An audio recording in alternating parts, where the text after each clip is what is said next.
আসসালামু আলাইকুম গাইস। আমার আজকে একটা নতুন গল্প আপনাদের শোনাই।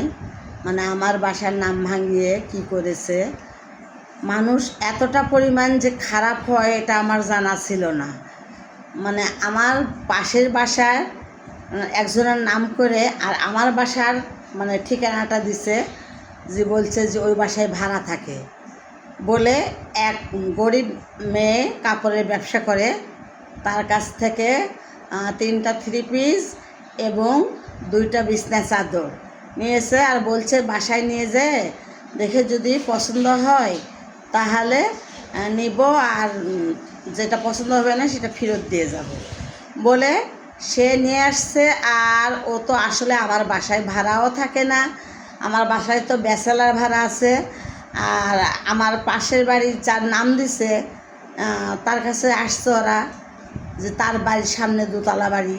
তো যাই হোক, আসার পর তখন তারা এখন দেখছে অনেক 2টা দোতলা বাড়ি আছে, ওই বাড়িগুলো সব বাড়িতেই দেখাইছে। দেখানোর পর আমার বাড়িতে আসে, তখন আমার বাড়ির যেহেতু নাম বলছে তখন আমার বাড়িতে এসে ডাকছে। তখন আমি উঠছি, বলছে একটু নিচে নামে আসেন। আমি নিচে নামতে পারিনি, একটু সিঁড়ির উপর থেকেই জানালার গ্রিলে দেখে বলছি যে কী হয়েছে বলেন। তখন আমাকে দেখাচ্ছে, দেখেন তো ইনি কি না কাপড় নিয়ে আসছে। তখন বলছে যে না, ইনি না। তো বলছি আমার বাসায় তো আমি তো কোথাও যাই না, আমি এক বাজারে যাই বা বাচ্চাকে নিয়ে স্কুলে যাই, কোচিংয়ে এগুলো যাই। তো আমার ছেলের বউ তো আছে, ছেলের বউ বাচ্চা নিয়ে কোচিংয়ে যায়, সেও কোথাও যায় না। তো যাই হোক, তখন বলছে আপনার ছেলের বউকে ডাকেন। তখন আমার ছেলের বউকে বললাম যে বেলকুনিতে একটু দাঁড়াও, ঘুম থেকে ডাকলাম, সে উঠলো। উঠে আমি বলছি যে বেলকুনিতে দাঁড়াও।